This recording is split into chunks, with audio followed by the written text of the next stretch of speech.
Hello everyone, today we are going to talk about the first country in Europa. Como yo les venía contando sobre Albania, vamos a hablar también un poco acerca de qué dirá el Banco Mundial sobre la pobreza en Albania. El Banco Mundial destaca que Albania ha avanzado significativamente desde ser uno de los países más pobres de Europa hasta alcanzar el estatus de ingreso medio alto. Sin embargo, la pobreza sigue siendo un desafío, especialmente en las áreas rurales.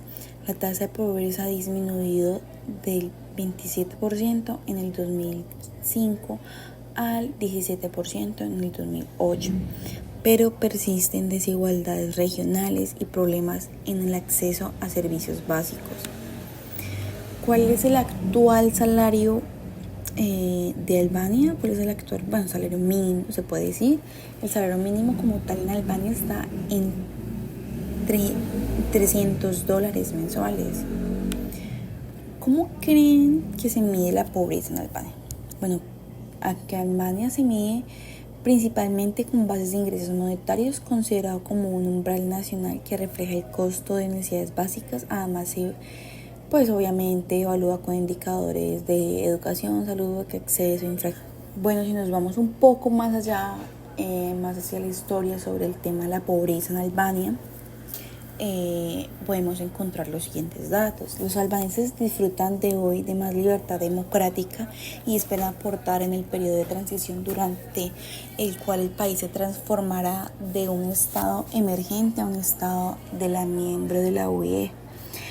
Las leyes y los reglamentos albaneses se aproximan cada vez más a las normas europeas. No obstante, en un ambiente dominado por ínfimos niveles económicos y de un desarrollo social, su aplicación sigue siendo problemática. El porcentaje de personas que viven en la pobreza ascendía al 25,4% en el 2002 y el consumo promedio aproximadamente era del 7.800 al mes. Al es la moneda como tal de allá, que serían $79 per cápita por mes, cuando la línea de la pobreza se calcula en 4.891. Como tal, en $49,56, casi $50. Per cápita por mes, la línea extrema de la pobreza en al 3.047, o sea, $30 mensuales. Per cápita por mes, el 25% de los albaneses se consideran pobres.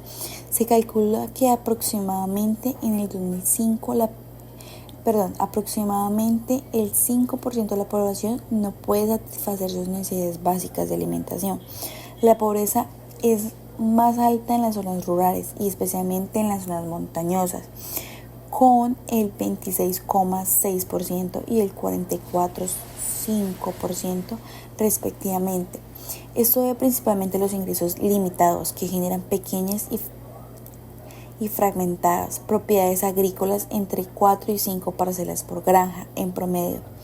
Esto pasa porque no hay suficientes vías de acceso, ¿sí? Entonces, como no hay muy buenas vías de acceso, todo ese tema genera pues muchísima corrupción, obviamente, muchísimo empleo, muchísimas personas pobres, porque la mayoría de las personas que es así de pobres en este momento en Albania es porque, digamos, viven mucho en las zonas rurales, mucho en las zonas montañosas, donde no hay una carretera digna para poder ellos satisfacer sus necesidades, ir a comprar alimentos. O sea, eso es muy complejo para ellos, ¿sí? Y también métodos de producción agrícola que son sumamente tradicionales, entonces pues no han innovado en esa parte, ¿sí?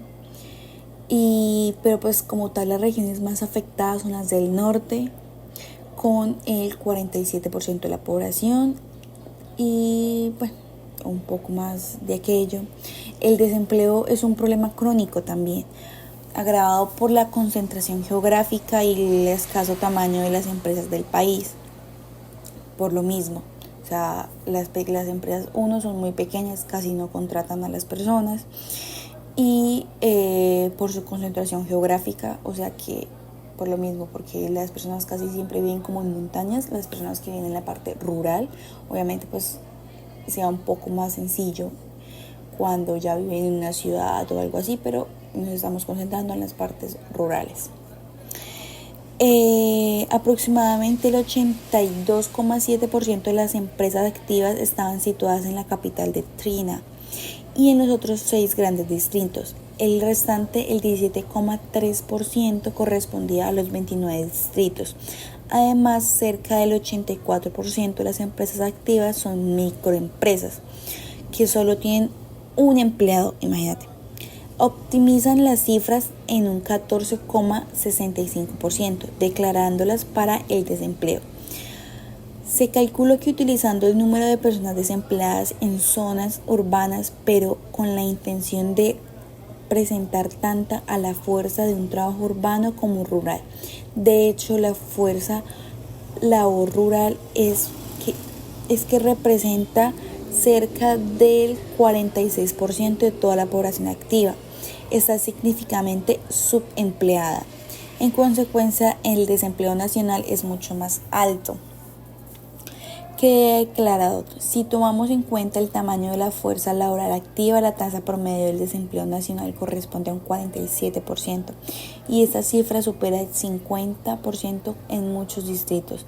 Por ejemplo, la fuerza del trabajo activa ascendía a 6.300 personas por distrito de Dirba, mientras 3.517 personas desempleadas registraban como buscadores de empleo en la misma región. Esto correspondía a una tasa de desempleo del 56%. Como tal, las posibilidades de empleo en distintas regiones siguen siendo muy limitadas bajo el nivel del desarrollo del sector privado, aunque si ya vamos hablando más sobre el tema de las mujeres, representamos el 51% de la población económicamente activa. Por su participación en el mercado laboral sigue siendo baja comparada al de los hombres. Con el contexto nacional, la tasa del desempleo fue del 18,5% para las mujeres y el 12,9% para los hombres. En casi todas las ciudades, las oportunidades de trabajo para las mujeres son aproximadamente la mitad de las existentes para los hombres, mientras las mujeres constituyen el 40% de los empleados por administración del gobierno central, representan solamente el 24% de los directores del departamento, el 9% de los viceministros, el 5% de los ministros y menos del 6% de los miembros del parlamento. No hay mujeres que presidan como comisiones parlamentarias. Además, las mujeres solo representan el 17% de gerentes de empresas en el sector privado. Diversas dimensiones de la pobreza y las necesidades no relacionan con el ingreso agravado y muchos de esos factores de la pobreza por ingresos mencionados anteriormente. El acceso a los servicios básicos era muy bajo, especialmente en las zonas rurales. En plano nacional, el 98% de la población tenía acceso a agua por cañerías en su vivienda, pero en la medio rural la proporción era muy baja, del 46%, o sea, casi no existía eso, por decirlo así. El sistema de la educación continúa funcionando a menudo con edificios deteriorados e insuficientes, maestros y profesores sin la debida capacitación y programas desactualizados. Esa situación se complica por el tema de la migración rural-urbana y la escasez motivacional del personal docente. En consecuencia, la tasa de analfabetismo ascendía al 10% en la población mayor de 18 años, cuando el mismo había sido totalmente erradicado durante el régimen comunista. Se calcula que existe una tasa de abandono oculta del 10% en medio rural debido a la práctica que consiste en combinar clases de distintos niveles. La tasa de asistencia a la escuela secundaria varía drásticamente entre los medios urbanos y rural, donde la matrícula es del 48% y del 22% respectivamente. La calidad y disponibilidad de los servicios sanitarios también es muy baja y el sector pase de mala infraestructura, pasando de tecnología por todos los niveles de atención y baja motivacional del personal calificado, en lo que actualmente el funcionamiento de los servicios sanitarios cuesta por persona aproximadamente $50, comparándolos por un promedio de $2,000 en UE. La experiencia de transición muestra un crecimiento económico importante e indicadores macroeconómicos sobresalientes que no bastan para mejorar el riesgo e asegurar la equidad del desarrollo humano en todo el país. Los afectados sumamente lentos del enfoque del crecimiento macroeconómico en el desarrollo humano, sorprendiendo al gobierno, aunque la pobreza ha sido evidente desde el comienzo de la transición. La primera estrategia de reducción a la pobreza recién elaboró. Después del colapso del régimen comunista, la sensibilizaron las autoridades y por lo general enfocaron a la transmisión con un criterio más localista. Por consiguiente, una estrategia del desarrollo social y económico comenzará a utilizar una dimensión de el desarrollo social y las metas e indicadores de la ODN fueran del desarrollo desenglose a nivel regional.